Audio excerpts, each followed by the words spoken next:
গভীর মনোযোগের সঙ্গে পাশ্চাত্য দর্শন অধ্যয়ন করেছেন, অন্তর দিয়ে অনুভব করেছেন প্রাচ্যের দর্শন। বেদান্ত কেশরী বিবেকানন্দ এবার অধুনা কর্ণাটকে, লক্ষ্যস্থল বেলগাঁও। বেলগাম 1892 সাল 15ই অক্টোবর। দিনটি ছিল শনিবার। স্বামী সচ্চিদানন্দ বেলগামের এক বিখ্যাত আইনজীবী সদাশিব বালাকৃষ্ণ ভাটের বাড়িতে পৌঁছন ভোর 5টায়। হাতে ছিল কোলাপুরের মহারাজের ব্যক্তিগত সচিব রাও সাহেব লক্ষণ রাও গোলভালকারের চিঠি। স্বামীজির তেজস্বী ব্যক্তিত্বে শহরবাসীরা অভিভূত হন। লম্বা লাঠি হাতে রিজু চেহারার এই স্বামীজি সচরাচর দেখা সন্ন্যাসীদের থেকে সম্পূর্ণ আলাদা। তাছাড়া এখানকার মানুষ তুখোড় ইংরেজি বলা কোনো সন্ন্যাসীকে এই প্রথম দেখলেন। এই স্বামী সচ্চিদানন্দই আসলে স্বামী বিবেকানন্দ।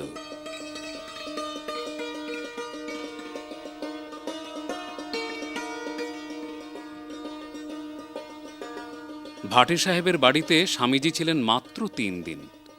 স্বামীজির প্রগাঢ় পাণ্ডিত্য ও বৈজ্ঞানিক দৃষ্টিভঙ্গি থেকে ধর্মের ব্যাখ্যা বেলগামবাসীদের অভিভূত করে।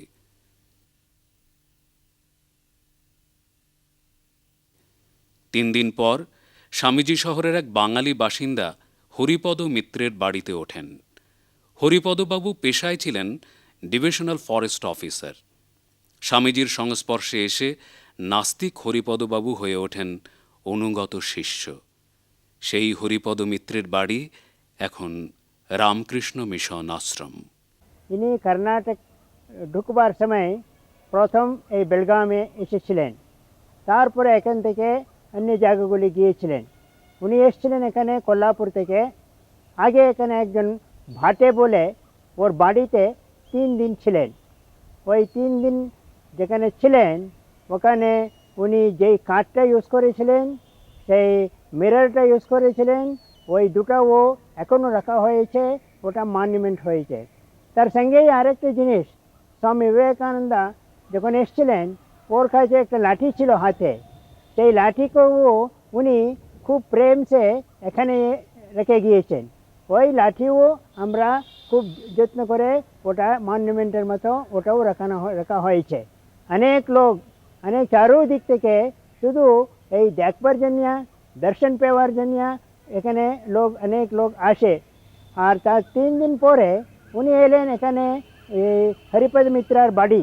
যখন 9 দিন এখানে ছিলেন তখন 2টা ছবি তোলা হলো। ওই ছবি আপনি এখন দেখবেন। ওই 2টো ছবি খুব ফেমাস ছবি, আর সব ওই ছবিগুলিকে পূজা করে। এরকম স্বামীজি টোটাল 12 দিন এই কর্ণাটকে বেলগামে ছিলেন, আর এখান থেকে তারপরে উনি অন্য জায়গাগুলিকে গেলেন। 1892 সাল অক্টোবরের 25 তারিখে শ্রী মিত্র ও তাঁর স্ত্রী স্বামীজির কাছে দীক্ষা নেন। ওই গৃহমন্দির স্বামীজির ধর্ম আলোচনা, গীতা পাঠ এবং উদাত্ত কণ্ঠের গানে পবিত্র হয়েছে। স্বামী বিবেকানন্দ শ্রী মিত্রকে গীতার তাৎপর্য ছাড়াও থমাস কার্লাইল সহ অন্যান্যদের লেখার তাৎপর্য ব্যাখ্যা করতেন। শ্রী মিত্র লিখেছেন যে ভাটের বাড়িতে স্বামীজি যখন ভক্তদের প্রশ্নের উত্তর দিচ্ছিলেন তখন একজন উকিল ভক্ত প্রশ্ন করেন, আমরা যে সংস্কৃত মন্ত্রোচ্চারণের মাধ্যমে প্রার্থনা করি তার অনেক অর্থই তো আমরা বুঝি না, এতে কি আদৌ কোনো ফল হয়? উত্তরে স্বামীজি বলেন যে আমরা যখন প্রার্থনায় বসি তখন এক ভক্তিপূর্ণ মন নিয়ে ঈশ্বরকে ডাকি। আমরা যদি বিশ্বাস করি যে পবিত্র মন্ত্রপাঠের মাধ্যমে আমরা ঈশ্বরের কাছে আত্মনিবেদন করছি, তাতেই শুভ ফল হবে। তাই প্রতিটি শব্দের অর্থ না বুঝলেও কোনো ক্ষতি নেই। অন্য একজন মন্তব্য করেন যে পুরাণে আছে ধর্ম বিষয়ক আলোচনা বিদেশি ভাষায় করা উচিত নয়। স্বামীজি তখন বেদ থেকে উদ্ধৃতি দিয়ে বলেন, ধর্ম বিষয়ক আলোচনা করা ভালো, তা যে কোনো ভাষাতেই করা হোক না কেন। A judgment passed by a higher court can't be set aside by a lower court. অর্থাৎ বেদের কথা পুরাণের চেয়েও বেশি গুরুত্বপূর্ণ। স্বামীজি যখন হরিপদ মিত্রের বাড়িতে আসেন তখন তার সঙ্গে ছিল একটি কমণ্ডলু এবং কাপড়ে ঢাকা একটি বই। তিনি তখন ফরাসি সঙ্গীত নিয়ে পড়াশুনো করছিলেন। হরিপদ মিত্র সে সময় ছিলেন ঘোর নাস্তিক, সাধু সন্ন্যাসীদের প্রতারক এবং পরগাছা হিসেবেই দেখতেন। কিন্তু তিনি স্বামীজির সংস্পর্শে এসে 7 দিনের মাথায় স্বামীজির কাছে দীক্ষা নেবার প্রার্থনা জানান ও তাঁকে আধ্যাত্মিক অবতার হিসেবে মেনে নেন। এমনই ছিল স্বামীজির ক্ষমতা, মানুষের সুপ্ত চেতনা ও অন্তর্নিহিত শক্তিকে জাগিয়ে তোলার ক্ষমতা। বেলগামে হরিপদ মিত্রের বাড়িতে থাকাকালীন সময়েই কোলাপুরের মহারানের দেওয়া পোশাক ও কোলাপুরি চটি পরিহিত স্বামীজির বিখ্যাত ছবিটি তোলা হয়। ছবিটি তোলা হয়েছিল শ্রী গোবিন্দ শ্রীনিবাস ওয়েলিংয়ের স্টুডিওতে। বিবেকানন্দের পরিব্রাজক জীবনের শেষ পর্বে সময়সীমা 1 বছর 10 মাস। হিমালয় থেকে কন্যাকুমারিকা তার পথ পরিক্রমা। এবার তিনি পৌঁছেছেন গোয়ায়।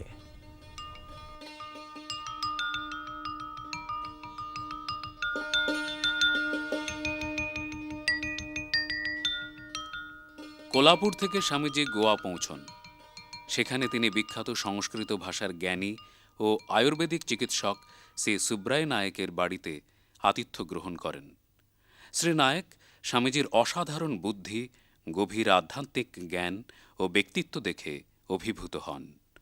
স্বামীজির সঙ্গে আলোচনা করে শ্রী নায়েক জানতে পারেন স্বামীজির গোয়া ভ্রমণের মুখ্য উদ্দেশ্য ছিল ল্যাটিন পুঁথি ও গ্রন্থ অধ্যয়ন করে খ্রিস্টান ধর্মের আধ্যাত্মিক জ্ঞান লাভ করা, কারণ এইসব মূল্যবান গ্রন্থ বা পুঁথি ভারতের অন্য কোথাও নেই। শ্রী নায়েক তখন তার একজন খ্রিস্টান বন্ধু জেপি অ্যালভারিজের সঙ্গে স্বামীজির পরিচয় করিয়ে দেন। স্বামীজির জ্ঞান লাভের আকাঙ্ক্ষা দেখে অ্যালভারিজ এতই মুগ্ধ হন যে তিনি গোয়ার খ্রিস্টান ধর্মের অধ্যয়নের সবচেয়ে পুরনো কনভেন্ট কলেজ রাখল সেমিনারিতে থাকার ব্যবস্থা করে দেন। এই সেমিনারি মারগাঁও থেকে 4 মাইল দূরে অবস্থিত, যেখানে খ্রিস্ট ধর্মের সাহিত্যের বিপুল সম্ভার ল্যাটিন ভাষায় পুঁথি ও ছাপা অবস্থায় এই সেমিনারিতে সংরক্ষিত ছিল। স্বামীজি এই সেমিনারিতে 3 দিন ল্যাটিন ভাষায় খ্রিস্ট ধর্মের গূঢ় তত্ত্ব অধ্যয়ন করেন। বিশাল বুদ্ধিমত্তা ও খ্রিস্ট ধর্মের প্রতি স্বামীজির মৌলিক দৃষ্টিভঙ্গি ফাদার সুপিরিয়র ও সেমিনারির অন্যান্য পাদ্রীদের কাছে ছিল অমূল্য।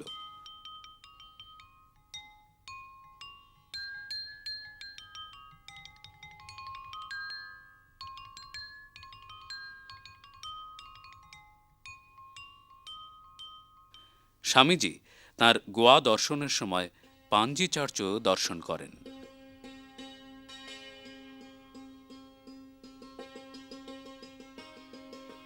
স্বামীজি গোয়ার বিভিন্ন স্থান ঘুরে বেড়ান ও মন্দিরে পুজো দেন।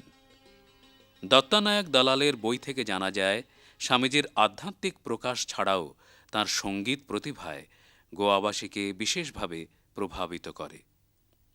কেরালার শান্তা দুর্গা মন্দিরে স্বামীজি তাল লয়ের সঙ্গে ভাবমধুর শ্যামাসঙ্গীত গেয়ে শ্রোতাদের মুগ্ধ করেন। গোয়ার অধিবাসীরা উপলব্ধি করেন যে স্বামীজির ব্যক্তিত্বে ও ভাষণে বেদান্ত চর্চার উজ্জ্বল প্রকাশ ঘটলেও অন্তঃকরণে স্বামীজির কালী ভক্তি গভীরভাবে প্রচ্ছন্ন।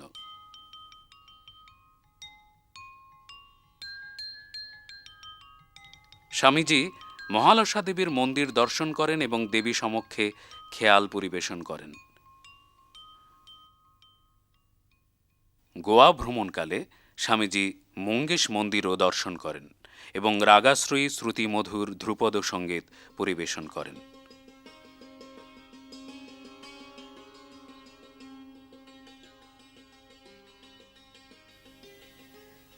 গোয়া ভ্রমণকালে স্বামীজি সুব্রায় নায়েকের এই ঘরটিতে ছিলেন।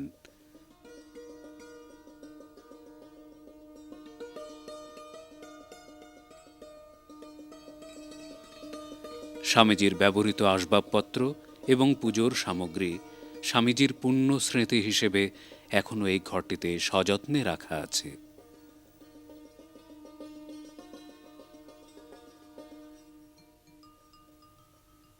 সুব্রায় নায়েকের কুলদেবী লক্ষ্মী মাতা।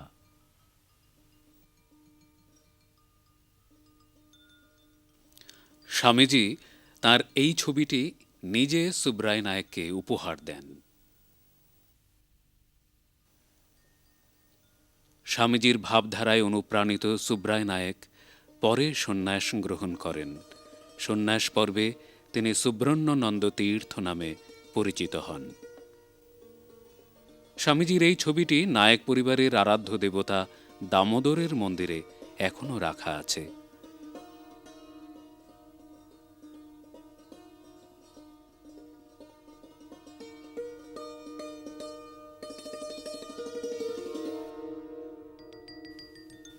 স্বামীজি মারগাঁও, গোয়া থেকে রেলগাড়িতে করে ধারওয়াড় যান এবং সেখান থেকে সরাসরি যান ব্যাঙ্গালোর।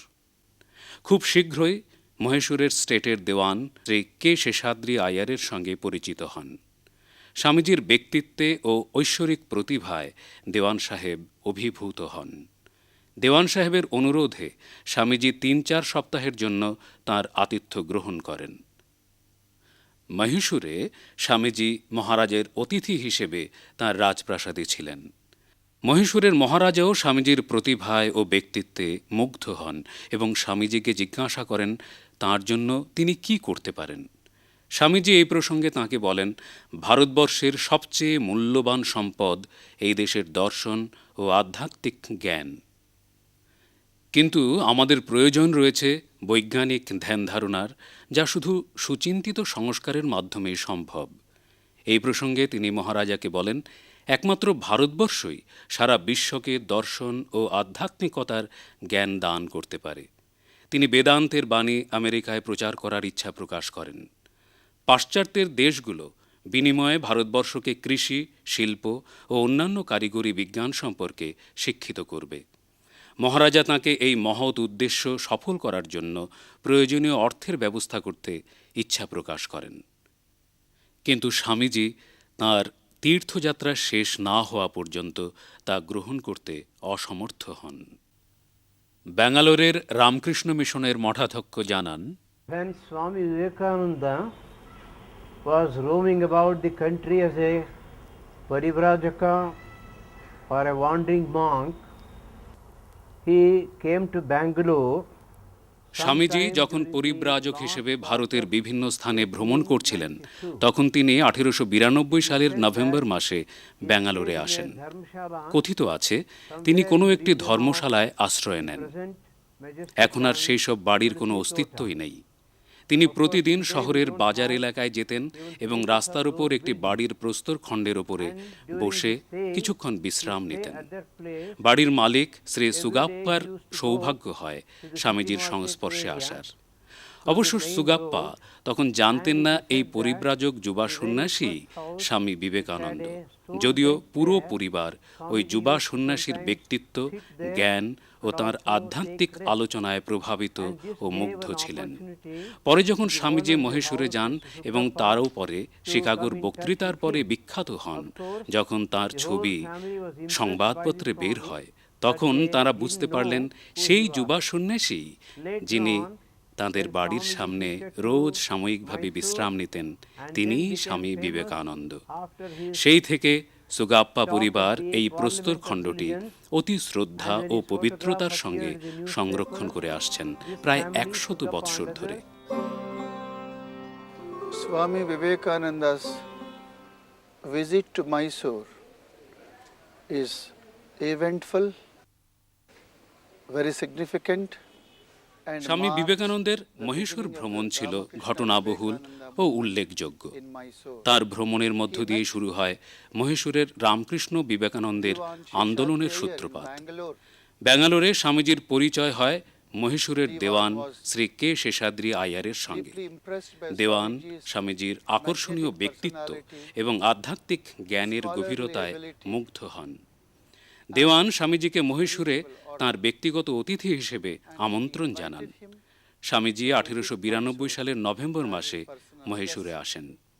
তিনি প্রাথমিকভাবে শহরের কেন্দ্রবিন্দুতে অবস্থিত নিরঞ্জন আশ্রম নামে একটি অনাথ আশ্রমে ছিলেন। দেওয়ান সাহেব কে শেষাদ্রি আইয়ার স্বামীজিকে মহীশূরের মহারাজার সঙ্গে পরিচয় করিয়ে দেন। এবং মহারাজা স্বামীজির ব্যক্তিত্ব ও তাঁর আধ্যাত্মিক গভীরতা ও তাঁর মিশন বা লক্ষ্য সম্পর্কে জানার পরে বিশেষভাবে প্রভাবিত হন। স্বামীজির সঙ্গে তাঁর অনেকবার বিভিন্ন বিষয় নিয়ে আলোচনা হয়। তিনি মহারাজাকে ভারতের আধ্যাত্মিক সংস্কৃতির মাহাত্ম্য সম্পর্কে অবহিত করেন এবং তা কি করে পুনরুজ্জীবিত করা যায় তা নিয়ে মহারাজের সঙ্গে অনেকবার আলোচনা হয়। তিনি মহারাজাকে অনুরোধ করেন ভারতের আপামর দরিদ্র জনসাধারণের উন্নতির কাজে এগিয়ে আসতে। erudition, স্বামীজি যখন মহীশূরে ছিলেন তখন তিনি পণ্ডিত, বিদ্বান এবং and জনসাধারণের সঙ্গে সৎ বিদ্যালয়ের হল ঘরে দেখা সাক্ষাৎ করতেন। Swamiji. এই বিদ্যালয়টি দেওয়ান সাহেবের বাড়ির কাছাকাছিই ছিল এবং নিরঞ্জন অনাথ আশ্রমেরও কাছাকাছি ছিল। স্বামীজি রোজ পণ্ডিতদের সঙ্গে আলোচনা করতেন এবং ক্রমে দর্শনার্থীর সংখ্যা বেড়ে বিপুল হল। তারপর তিনি পণ্ডিত ও জনসাধারণের সঙ্গে এই বিদ্যালয়ের বারান্দায় দাঁড়িয়ে বক্তৃতা করতেন। স্বামীজি সংস্কৃত ও ইংরেজি ভাষায় উপস্থিত জনসাধারণকে ভাষণ দিতেন। Scholars and general public পরে অধিকাংশের বোঝার সুবিধার জন্য ইংরেজিতে তর্জমা করে বলতেন। স্বামীজির পাণ্ডিত্য, তাঁর আধ্যাত্মিক জ্ঞান ও দরিদ্র জনসাধারণের জন্য আকুলতা মহারাজা ও পণ্ডিতদের সঙ্গে কথাবার্তায় এবং জনসাধারণের সামনে দেওয়া ভাষণে তা প্রতিফলিত হতো। শ্রী আমলে আন্নাইয়া পণ্ডিত স্বামীজির ভাষণের সময়েও উপস্থিত থাকতেন। তিনি সাধারণ মানুষের বোঝার সুবিধার জন্য কন্নড় ভাষায় তা অনুবাদ করে দিতেন। স্বামীজির বক্তৃতা কন্নড় ভাষায় অনুবাদ করার প্রভাব ছিল তাৎপর্যপূর্ণ। স্বামীজির পবিত্র ব্যক্তিত্ব মহীশূরের জনসাধারণের উপর প্রভাব ফেলে। ভারত আত্মাকে নতুন করে চিনতে হবে, জানতে হবে পরিপূর্ণভাবে। এই উদগ্র বাসনা নিয়ে বেরিয়েছেন পরিব্রাজক সন্ন্যাসী স্বামী বিবেকানন্দ। এবার উদ্দেশ্য ত্রিচুর। স্বামীজি ত্রিবান্দ্রম পৌঁছানোর আগে ত্রিশূর যাত্রা করেন এবং ত্রিশূরে তিনি সুব্রমণিয়া আইয়ারের বাড়িতে বাস করেন।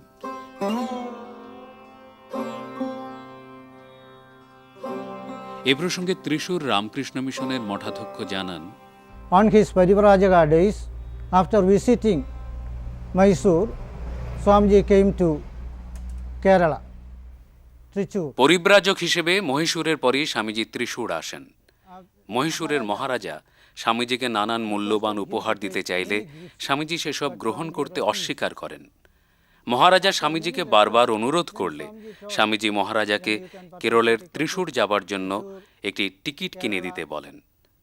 সে সময় কোচিন পর্যন্ত রেলওয়ে লাইন না থাকায় স্বর্ণর পর্যন্ত টিকিট কেনা হয়।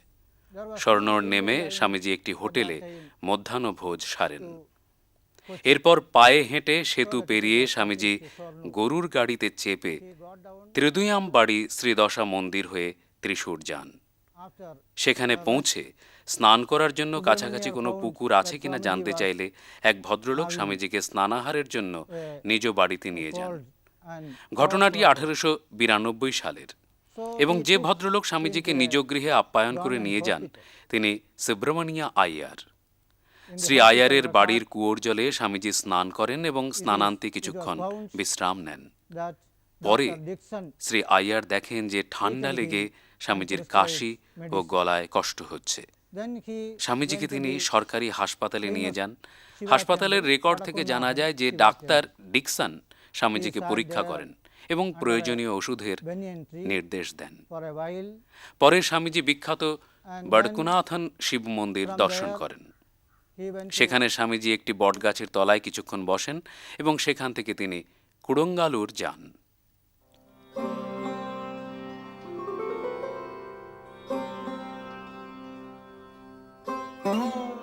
স্বামী বিবেকানন্দ সম্ভবত 1892 সালের 1 ডিসেম্বর কেরালায় প্রবেশ করেন।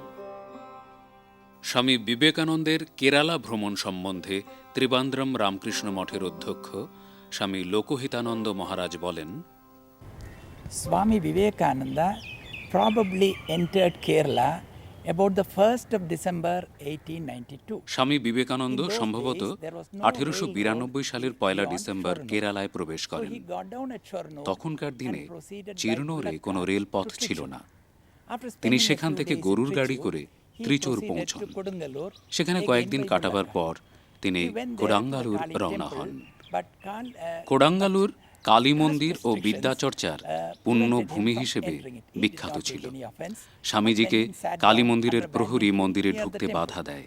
Soon, ইতিমধ্যে many people were attracted কোডাঙ্গালুরে to him, দুজন including রাজপুত্র two এসে উপস্থিত হন princes of the এবং royal স্বামীজির family. অপূর্ব বক্তব্য They entered শুনে into arguments মুগ্ধ and হন discussions in ও Sanskrit, নিশ্চিন্ত হন যে তিনি and কোনো সাধারণ 2 ব্যক্তি days নন। these discussions রাজপুত্রদ্বয় তখন প্রহরীকে On the third জিজ্ঞাসা day, করেন they যে found him কেন seated in স্বামীজিকে deep ওই মন্দিরে meditation ঢুকতে for দেওয়া a long হয়নি। time. এর উত্তরে প্রহরী জানায় কেরালার বাইরে থেকে আসা দর্শনার্থীদের জাত বিচার করা সম্ভব নয়, তাই তাকে মন্দিরে ঢুকতে দেওয়া হয়নি। এই বিষয়কে কেন্দ্র করে তাদের মধ্যে দীর্ঘ তর্ক বিতর্ক হয় সংস্কৃত ভাষায়। স্বামীজির সঙ্গে প্রায় 2 দিন ধরে এই তর্ক বিতর্ক চলে এবং স্বামীজির কাছে তারা পরাস্তও হন। তৃতীয় দিন তারা যখন স্বামীজির পবিত্র সঙ্গ পাওয়ার জন্য সেখানে যান, তখন তারা গিয়ে দেখেন যে স্বামীজি গভীর ধ্যানে নিমগ্ন, যা তাদের সংস্কৃত সাহিত্যের ধ্যানমগ্ন ঋষিদের ছবি মনে করিয়ে দেয়। ধ্যানমগ্ন অবস্থা থেকে স্বাভাবিক অবস্থায় ফিরে এলে রাজপুত্রদ্বয় স্বামীজির সঙ্গে সংস্কৃত ভাষায় আলোচনা করেন। ফিরে যাওয়ার আগে তারা স্বামীজির কাছে অবনত হয়ে পা ছুঁয়ে প্রণাম করেন। এরপর রাজপরিবারের শিক্ষিত মহিলারাও স্বামীজির দর্শন পান এবং তার সঙ্গে শুদ্ধ সংস্কৃত ভাষায় কথা বলেন। স্বামীজি মহিলাদের সংস্কৃত ভাষায় অনর্গল কথা বলতে দেখে স্বভাবতই অবাক হন, যেহেতু ভারতবর্ষের অন্য কোনো স্থানে তার এই অভিজ্ঞতা হয়নি। তার এই অভিজ্ঞতায় তিনি অভিভূত হন। চতুর্থ দিনও রাজপুত্রদ্বয় মন্দির চত্বরে যান এবং গিয়ে দেখেন স্বামীজি সেই স্থানে আর নেই। তিনি ততক্ষণে কোচিনের পথে যাত্রা করেছেন। কয়েক মাস পর তারা যখন স্বামীজির ছবি সংবাদপত্রে দেখেন এবং শিকাগো ধর্ম মহাসভায় তাঁর বিশ্ব বিজয়ের কথা জানতে পারেন, তখনই তারা বুঝতে পারেন সেই যুবা সন্ন্যাসী, যাকে কোডাঙ্গালুরের কালী মন্দিরে প্রবেশ করতে দেওয়া হয়নি এবং মন্দির সংলগ্ন বটগাছের নিচে যাকে 3 দিন 3 রাত কাটাতে হয়েছে, তিনি বিশ্ববিজয়ী স্বামী বিবেকানন্দ। এর্নাকুলামের সমুদ্র তীরে 2 জন লোক স্বামীজিকে দেখে তাঁর প্রতি আকৃষ্ট হন ও তাঁদের বাড়িতে আমন্ত্রণ জানান। সেখানে জনগণ অভিভূত হয়ে তাঁর প্রশংসা শুরু করেন। তাঁদের মধ্যে বিখ্যাত চট্টাম্বী স্বামীও ছিলেন। চট্টাম্বী স্বামী ও স্বামী বিবেকানন্দ নিজেদের মধ্যে দীর্ঘ সময় ধরে আধ্যাত্মিক বিষয় নিয়ে আলোচনা করেন। পরে কিছুদিনের মধ্যে তাঁদের মধ্যে আত্মিক সম্পর্ক গড়ে ওঠে। তারা উভয়ে সকলের সামনে ধর্মালোচনা ও অন্যান্য বিষয়ে প্রভূত আলোচনা করেন। এর্নাকুলামে কিছুদিন থাকার পর জলপথে 7 দিন যাত্রা করার পরে ত্রিবান্দ্রম পৌঁছন। সুন্দররামাইয়া স্বামীজির সঙ্গে কথাবার্তায় এতটাই মুগ্ধ হন যে সেই সন্ধ্যাতেই তিনি প্রফেসর রঙ্গাচারিয়ার সঙ্গে দেখা করবার জন্য ত্রিবান্দ্রম ক্লাবে স্বামীজিকে নিয়ে যান। পরের দিনই প্রফেসর সুন্দররামাইয়া রাজপুত্র মার্তণ্ড বর্মার সঙ্গে স্বামীজির পরিচয় করিয়ে দেন। মার্তণ্ড বর্মা তখন এমএ পরীক্ষার প্রস্তুতিতে ব্যস্ত ছিলেন, কিন্তু তা সত্ত্বেও রাজপুত্র স্বামীজির কথাবার্তায় এতটাই অভিভূত হন যে পরীক্ষার ব্যস্ততার মধ্যেও তিনি স্বামীজির ভ্রমণ বৃত্তান্ত, তাঁর অভিজ্ঞতা ও বিখ্যাত ব্যক্তিদের সম্পর্কে অবহিত হতে চান। স্বামীজির সঙ্গে রাজপুত্র মার্তণ্ড বর্মার আলোচনা চলতেই থাকে। তাঁরা বিভিন্ন বিষয় নিয়ে আলোচনা করতেন। সেই সময় স্বামীজি কোনো এক প্রসঙ্গে উল্লেখ করেন যে মেকানিক্যাল থিওরি বা এভলিউশন থিওরিতে যা বলা হয়েছে তা একেবারেই যথেষ্ট নয়। স্বামীজি বলেন যে যেখানে এসে ইউরোপীয় বিজ্ঞান থেমে গেছে, সেখান থেকেই জীবন ও সৃষ্টির গভীর তত্ত্বের সুচারু ব্যাখ্যা নিয়ে ভারতীয় দর্শন এগিয়ে গেছে। 1892 সালের 22 ডিসেম্বর বিবেকানন্দ সিদ্ধান্ত নেন যে সেই স্থান ত্যাগ করার সময় এসে গেছে। সেখান থেকে নাগরকোইল যাওয়ার পথে প্রায় 14 মাইল পথ মন্মথনাথ ভট্টাচার্য স্বামীজির সঙ্গে ছিলেন। নাগরকোইল থেকে স্বামীজি পায়ে হেঁটে কন্যাকুমারী পৌঁছন।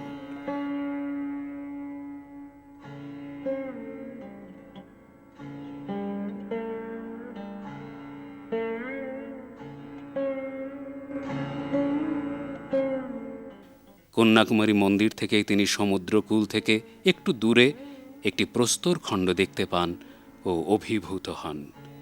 এমনই অভিভূত হন যে তিনি সমুদ্রে ঝাঁপিয়ে পড়ে সাঁতরে সেই প্রস্তর খণ্ডের ওপরে ওঠেন ও সেখানে 3 দিন ধ্যানে নিমগ্ন হন।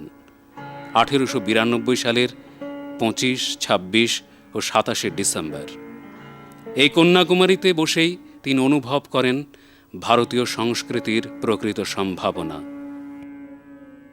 স্বামীজির তপস্যাধন্য কন্যাকুমারীর সেই প্রস্তরখণ্ডের ওপর তাঁর স্মৃতি হিসাবে তৈরি করা হয়েছে একটি স্মারক মন্দির।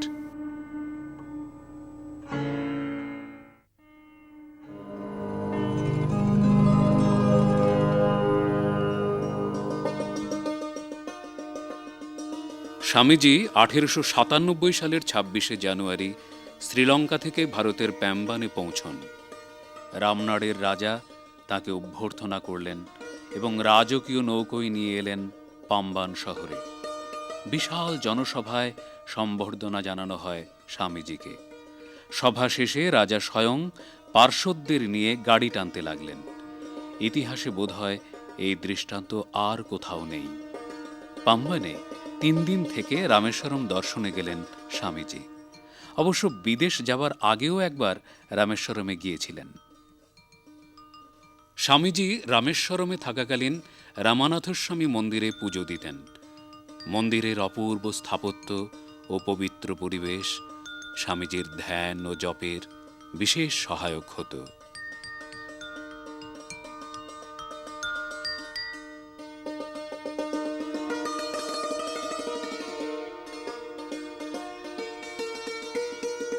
স্বামীজি যে বাড়িতে ছিলেন এটি তার ছবি। রামেশ্বরমেও রাজকীয় সম্বর্ধনার পর পাম্বান হয়ে রামনাড়, পরমকুড়ি, মাদুরাই, কুম্ভকরম এবং তারপর তিরুচিরাপল্লী। স্বামী বিবেকানন্দ মাদ্রাজের রামনাড়ে 1897 সালে যে বাড়িটিতে ছিলেন তার পুরনো ছবি। রামনাড়ে কামান গর্জনের মাধ্যমে স্বামীজিকে স্বাগত জানানো হয়। স্বামীজিকে রাজার গাড়িতে করে রাজার দেহরক্ষী ও রাজার ভাইয়ের তত্ত্বাবধানে নিয়ে যাওয়া হয়। রাজা নিজে মিছিলের আগে পদব্রজে দিক নির্দেশ দেন। ভারতীয় ও ইউরোপীয় গান বাজিয়ে স্বামীজির অভ্যর্থনা করা হয়।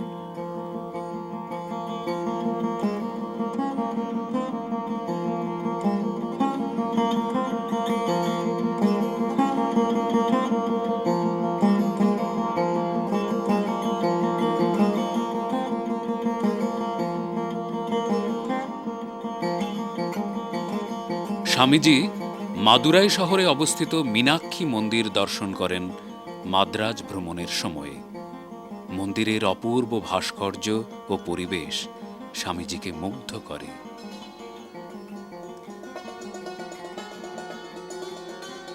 রাত 4টে ট্রেন এলো তিরুচিরাপল্লীতে। অসংখ্য মানুষ স্বামীজির আগমনের অপেক্ষায় স্টেশনে উপস্থিত ভোর থেকেই। তারপর কুম্ভকরম থেকে তাঞ্জোর, সেখানেও স্বামীজির অভ্যর্থনায় বিশাল জনসমাবেশ। আবার কুম্ভকরম, সেখান থেকে মাদ্রাজ। স্বামীজি পণ্ডিচেরি হয়ে মাদ্রাজ পৌঁছন এবং সেখানে শ্রী মন্মথনাথ ভট্টাচার্যের বাড়িতে থাকেন। মাদ্রাজে স্বামীজির এই অভূতপূর্ব ছবিটি 1897 সালের ফেব্রুয়ারি মাসে তোলেন টি.জি. আপ্পাভান মাদুলিয়ার। সেই সময় কে সুন্দরম আইয়ার স্বামীজি সম্পর্কে বলেন, I enjoyed the infinite pleasure and privilege of once more looking at his wonderful eyes direct, recalling to my recollection all he had achieved and mentally running over what his future career might be as the future minister of Vedic religion. আমি স্বামীজির অদ্ভুত ভাব ও গম্ভীর চোখের দিকে সরাসরি তাকাবার, অসীম পবিত্র আনন্দ উপভোগ করার আরেকবার সুযোগ পাই।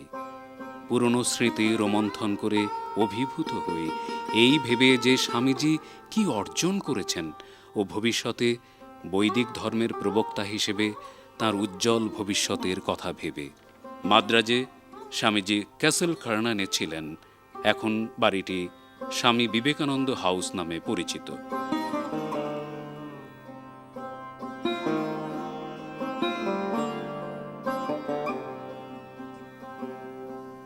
স্বামী বিবেকানন্দ মাদ্রাজ থাকাকালীন সময়ে এই ঘরটিতেই ছিলেন 1897 সালের 6 ফেব্রুয়ারি থেকে 15 ফেব্রুয়ারি।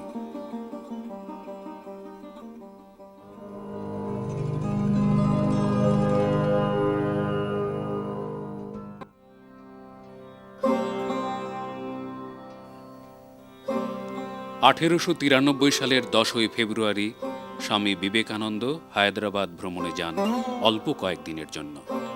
সেখানে মেহবুব কলেজের মাঠে মাই মিশন টু দ্য ওয়েস্ট এই শিরোনামে বক্তৃতা করেন। জানা যায় এটিই ছিল তাঁর প্রথম ভাষণ।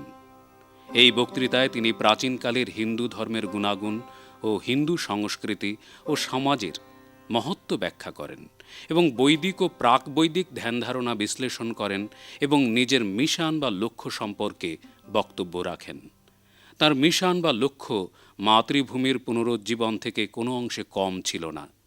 তিনি জানান যে বেদ ও বেদান্তের অতুলনীয় গৌরব সম্পর্কে পশ্চিমের দেশগুলোকে অবহিত করার জন্য তাঁর ভারত থেকে মিশনারি হিসেবে পাশ্চাত্যে যাত্রা করা অপরিহার্য। স্বামীজির হায়দ্রাবাদ ভ্রমণ সম্পর্কে হায়দ্রাবাদ রামকৃষ্ণ মিশনের মহারাজ জ্ঞানদানন্দ বলেন, He visited Hyderabad in the year 1893 in the month of February. He arrived at Hyderabad on February 10th. So at the railway station there was a huge gathering waiting to receive him. It said more than 500 people were there in the railway station to receive him. Swamiji 1893 সালের 10 ফেব্রুয়ারি হায়দ্রাবাদে আসেন। Of Hyderabad rail স্টেশনে present. শহরের বিশিষ্ট নাগরিকেরা সহ প্রায় 500 মানুষ স্বামীজিকে He was অভ্যর্থনা জানাতে আসেন। accommodated in one হায়দ্রাবাদে devotee, তিনি Madhusudan মধুসূদন Datta. দত্ত নামে জনৈক ভক্তের বাড়িতে And then ওঠেন এবং পরে হায়দ্রাবাদের নবাব ও তাঁর শ্যালকের Nawab সঙ্গে of Hyderabad. স্বামীজির পরিচয় হয়। And স্বামীজি his তাঁদের brother-in-law সঙ্গে হিন্দু ধর্ম had a সংস্কৃতি long সহ discussion বিভিন্ন বিষয় নিয়ে about আলোচনা করেন। the Hindu culture, ঈশ্বর সম্পর্কে স্বামীজির Hindu ব্যাখ্যা religion, নবাবের and শ্যালককে many প্রভাবিত topics of করে। the common তার interest. ভ্রমণকালে স্বামীজি হায়দ্রাবাদের seems বিভিন্ন স্থান ঘুরে That দেখেন। the aspect of person 13 of God February Mehboob very কলেজের appealing মাঠে স্বামীজি এক to the জনসভায় brother-in-law of the ভাষণ Nawab দেন। of Hyderabad. সভায় শ্রোতাদের মধ্যে অনেক ইউরোপিয়ানও Then during উপস্থিত his ছিলেন। visit, ভাষা, he went to বিষয়বস্তু many places in O Hyderabad. বিন্যাসে স্বামীজির প্রশ্নাতীত Then দক্ষতা উপস্থিত on শ্রোতাদের মুগ্ধ করে। February 13th, Swamiji there was a সেখানে তাঁর public পাশ্চাত্যে meeting ধর্ম in the প্রচারের Mahabub লক্ষ্য College. নিয়ে বক্তব্য রাখেন। So this is the সেই first সভার পরেই public meeting. হায়দ্রাবাদের নবাব স্বামীজির পাশ্চাত্যে Swami যাওয়ার জন্য Vivekananda. সমস্ত রকমের আয়োজনের So there was about, প্রস্তাব নিয়ে এগিয়ে আসেন। 1000 কিন্তু স্বামীজি people বলেন যে সময় হলেই who তিনি attended নিজেই পাশ্চাত্যে যাবার ইচ্ছা প্রকাশ করবেন। হায়দ্রাবাদ ভ্রমণের সময় হায়দ্রাবাদের নবাব বাহাদুর স্বামীজিকে আন্তরিক অভ্যর্থনা জানান। তারা প্রায় 2 ঘন্টা ধরে হিন্দু, ইসলাম ও খ্রিস্ট ধর্মের সারমর্ম নিয়ে আলোচনা করেন। স্বামীজি নবাবকে বলেন যে একমাত্র হিন্দু ধর্ম ছাড়া অন্য সব ধর্মই তাঁদের সংশ্লিষ্ট প্রতিষ্ঠাতার উপর নির্ভরশীল, আর বেদান্তের ভিত্তি কোনো ব্যক্তিবিশেষের উপর নয়, শাশ্বত সিদ্ধান্তের উপর নির্ভরশীল। এই সত্যের উপরেই বেদান্তের সার্বজনীনতার দাবি প্রতিষ্ঠিত। স্বামীজি বলেন, আদর্শই সত্য এবং বিভিন্ন ধর্মমত হচ্ছে এইসব আদর্শ বাস্তবায়িত করার পথ, যা গভীরভাবে অনুশীলন করলে মানুষের ভেতরের আধ্যাত্মিকতার প্রকাশ ঘটে। উনি ভারতবর্ষ ঘুরে গেলেন পাশ্চাত্য বিজয়ের পর। এবার স্বামীজি গেলেন কাশ্মীরে। 1998 সালের 11 জুন স্বামীজি তাঁর বিদেশি শিষ্যদের সঙ্গে নিয়ে আলমোড়া ত্যাগ করেন এবং কাশ্মীরের পথে যাত্রা করেন। তাঁর শিষ্যদের জীবনে কাশ্মীর ভ্রমণের এই অধ্যায় ছিল এক বিশেষ গুরুত্বপূর্ণ অভিজ্ঞতা। 1896 সালের জুলাই মাসের শেষের দিকে স্বামীজি ভগ্নী নিবেদিতার সঙ্গে অমরনাথের পবিত্র শিবলিঙ্গ দর্শন করেন। পুজোর উপচার ও রীতি অনুযায়ী কঠোরভাবে নিয়মাদি পালন করে ভস্মমাখা শরীর নিয়ে শুধু একখণ্ড বস্ত্র গায়ে রেখে অমরনাথ মন্দিরে অসীম আগ্রহে পবিত্র মন নিয়ে পৌঁছন অমরনাথের ঐতিহাসিক গুহায়। ভাবে ও আবেশে তার সর্বাঙ্গ কাঁপতে থাকে। অমরনাথের পবিত্র শিবলিঙ্গের সামনে তার ওই মুহূর্তের স্বর্গীয় অনুভূতি ও অভিজ্ঞতা ছিল তার নিজস্ব গোপন অপার্থিব সম্পদ। তিনি শুধু এইটুকু বলেন, স্বয়ং শিব তার সামনে অমরনাথের গুহায় প্রকট হন। এই তীর্থযাত্রার কিছু সময় পর স্বামীজির ভক্তি প্রবাহ মা কালীর প্রতি গভীরতর হয়। বেশিরভাগ সময়ই তাঁর মা কালীর ভাবে বিভোর হয়ে কাটে। এক সন্ধ্যায় স্বামীজি ভাব ও প্রেরণায় উদ্বুদ্ধ হয়ে লেখেন তার বিখ্যাত কবিতা কালী দ্য মাদার। এরপর তিনি নীরবে শ্রীনগরের অদূরে মা ক্ষীর ভবানীর মন্দির দর্শন করেন। তাঁর এই মাতৃদর্শন ছিল এক স্মরণীয় অভিজ্ঞতা। তার হৃদয়ে মাতৃভাব পরিপূর্ণ হয়ে ওঠে এবং নিজেরই কবিতা থেকে উদ্ধৃতি করে বলেন, it all came true, every word of it, and I have proved it, for I have hug the form of death. 1898 সালের 18ই অক্টোবর স্বামীজি ও তাঁর শিষ্যগণ কলকাতা ফিরে যান।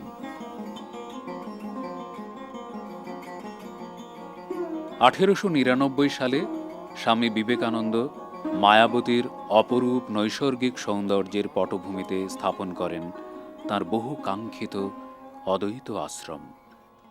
এই আশ্রমে স্বামীজি পুজোর জন্য কোনো ঘর রাখেননি। এখানে ধ্যান, আত্মচিন্তন ও আত্মদর্শনের উপরই স্বামীজি বেশি জোর দিয়েছিলেন।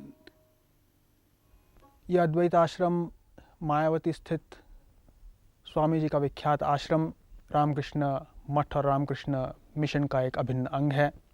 इसकी स्थापना 1899 में 19 मार्च को कैप्टन और श्रीमती सेवियर ने की थी। মায়াবতীতে স্বামীজির এই বিখ্যাত অদ্বৈত আশ্রম শ্রী রামকৃষ্ণ মঠ ও মিশনের অভিন্ন অঙ্গ। 1899 সালের 19 মার্চ স্বামীজির বিদেশি শিষ্য সেভিয়ার দম্পতির অর্থানুকূল্যে এই আশ্রম স্থাপিত হয়। স্বামীজি হিমালয়ের নৈসর্গিক প্রকৃতির কোলে এমন একটি আশ্রম স্থাপন করতে চেয়েছিলেন যেখানে ঈশ্বরের অদ্বৈত স্বরূপ উপলব্ধি করা সহজ হবে, যেখানে প্রাচ্য ও পাশ্চাত্যের মিলন হবে, যেখানে ভারতীয় শিষ্যরা বিদেশে প্রচারের কাজের প্রশিক্ষণ নেবেন এবং বিদেশি ভক্তরা আত্মজ্ঞান লাভে সমর্থ হবেন। भारतीय शिष्य विदेशों में प्रचार के लिए प्रशिक्षित हों और पाश्चात्य शिष्य भारत के काम में, भारत की सेवा में कार्य के लिए भी शिक्षण प्राप्त करें। স্বামীজি চেয়েছিলেন জনজীবনের সমস্ত কোলাহল থেকে দূরে 6-7 হাজার ফুট উচ্চতায় প্রকৃতির অপরূপ সৌন্দর্যের পটভূমিতে তপবনের শান্ত স্নিগ্ধ পরিবেশে স্থাপিত হবে এই আশ্রম, যেখান থেকে হিমালয়ের স্বর্গীয় শোভা দুচোখ ভরে দেখা যাবে। সেভিয়ার দম্পতি অনেক জায়গা ঘুরে দেখার পর মায়াবতীর এই স্থানটিকে আশ্রমের জন্য বেছে নেন। 1899 में अल्मोड़ा क्षेत्र का ये एक अंश है। यहाँ पर उन्होंने बहुत घूमने के बाद इस स्थल का सिलेक्शन किया। स्वामी जी स्वयं 1901 में यहाँ करीब 2 हफ्ते के लिए आए थे। 3 जनवरी 1901 সালে স্বামীজি এখানে এসে 2 সপ্তাহ থেকেছেন। 1901 সালের 3রা জানুয়ারি স্বামীজি আলমোড়া থেকে রওনা হয়ে পাহাড়ি পথ ধরে এই আশ্রমে আসেন। এই ঘরটিতে স্বামীজি 3রা জানুয়ারি থেকে 18ই জানুয়ারি পর্যন্ত ছিলেন। এখানে বসেই তিনি আশ্রম পরিচালনা বিষয়ে বিভিন্ন নির্দেশ দেন। 18ই জানুয়ারি স্বামীজি চম্পাবত তানকপুর হয়ে নিজ গন্তব্যের দিকে এগিয়ে যান। स्वामी जी ने हमें बताया कि अद्वैत ही एकमात्र ऐसी नीति है जो मनुष्य को स्वनिर्भर, पूर्ण रूप से आत्मनिर्भर बनाती है। স্বামীজি বলতেন, অদ্বৈত ভাবনা মানুষের আত্মস্বরূপকে উপলব্ধি করতে সাহায্য করে, মানুষকে আত্মজ্ঞানে উদ্বুদ্ধ করে এবং আত্মশক্তিতে বলীয়ান করে। এজন্যই স্বামীজি এখানে কোনো পুজোর ব্যবস্থা রাখেননি। আত্মচিন্তনের মাধ্যমে আত্মজ্ঞান লাভের উপরেই এখানে বেশি গুরুত্ব দিয়েছেন। সেই সঙ্গে শিবজ্ঞানে জীবসেবার কথাও তিনি বলেছেন। का भी उद्भव इस आश्रम से हो, यह स्वामी जी की इच्छा थी। अतः यहाँ पर स्वामी जी के रहते हुए ही रामकृष्ण मिशन की मुख्य पत्रिका प्रबुद्ध भारत की এই আশ্রম থেকে শ্রী রামকৃষ্ণ মঠ ও মিশনের মুখপত্র প্রবুদ্ধ ভারত পত্রিকার সম্পাদনা ও প্রকাশনার কাজ স্বামীজির সময় থেকেই চলে আসছে। সেই সঙ্গে চলছে বেদ বেদান্ত ও অদ্বৈত দর্শনের অনুবাদ ও প্রকাশনার কাজ।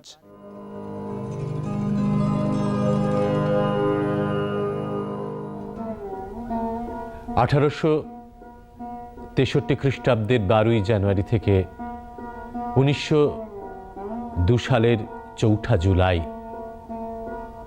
স্বামী বিবেকানন্দের স্থূলদেহের এই পথ পরিক্রমায় আমরা এখন শেষ পর্যায়ে। স্বামীজি গিয়েছেন দার্জিলিংয়ে। 1897 খ্রিস্টাব্দ স্বামী বিবেকানন্দ ভগ্নস্বাস্থ্য পুনরুদ্ধারের জন্য দার্জিলিং যান। তিনি দুবার দার্জিলিং গিয়েছেন। প্রথমবার 1897 খ্রিস্টাব্দে, দ্বিতীয়বার 1898 খ্রিস্টাব্দে। প্রথমবার তিনি প্রায় 1 মাস দার্জিলিংয়ে ছিলেন।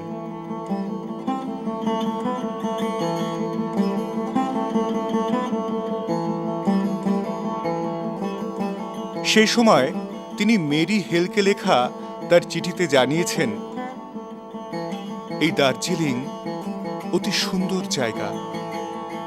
এখান থেকে মাঝে মাঝে যখন মেঘ সরে যায় তখন 28,146 ফুট উচ্চ মহিমামণ্ডিত কাঞ্চনজঙ্ঘা দেখা যায় এবং নিকটের একটা পাহাড়ের চূড়া থেকে মাঝে মাঝে 29,002 ফুট উঁচু গৌরীশঙ্করের চকিত দর্শন পাওয়া যায়। এখানকার অধিবাসীরা, তিব্বতীরা, নেপালিরা এবং সর্বোপরি সুন্দরী লেপচা মেয়েরা যেন ছবিটির মতো। স্বামীজি মিস মেরি হেলকে লিখছেন, আমার চুল গোছা গোছা পাকতে আরম্ভ করেছে এবং আমার মুখের চামড়া অনেক কুঁচকে গেছে। দেহের এই মাংস কমে যাওয়াতে আমার বয়স যেন আরো 20 বছর বেড়ে গিয়েছে। এখন আমি দিন দিন ভয়ঙ্কর রোগা হয়ে যাচ্ছি। তার কারণ আমাকে শুধু মাংস খেয়ে থাকতে হচ্ছে। রুটি নেই, ভাত নেই, আলু নেই, এমনকি আমার কফিতে একটু চিনিও নেই। আমি এক ব্রাহ্মণ পরিবারের সঙ্গে বাস করছি। তারা সকলেই নিকার বোকার পরে, অবশ্য স্ত্রীলোকেরা নয়। আমিও নিকার বোকার পরে আছি। ডাক্তারদের পরামর্শে তিনি এই দার্জিলিং এসেছিলেন শরীরটা কিছুটা সুস্থ করে আবার জগতের সেবায় নিজের প্রাণ দেবেন বলে। তাঁর বহুমূত্র রোগেও তাঁকে আক্রমণ করল। তিনি এখানে এলেন, এসে বলেন ভিলা বলে একটা জায়গাতে, এখান থেকে আশ্রম থেকে কিছু দূরে, ওখানে উনি ছিলেন। যে বাড়ির সামনে আমি দাঁড়িয়ে আছি সেই বাড়িতে রেকর্ডে আমরা বোঝা যায় এই বাড়ি ছিল মহেন্দ্রনাথ ব্যানার্জির বাড়ি ছিল। রেকর্ড থেকে এটাও বোঝা যায় স্বামী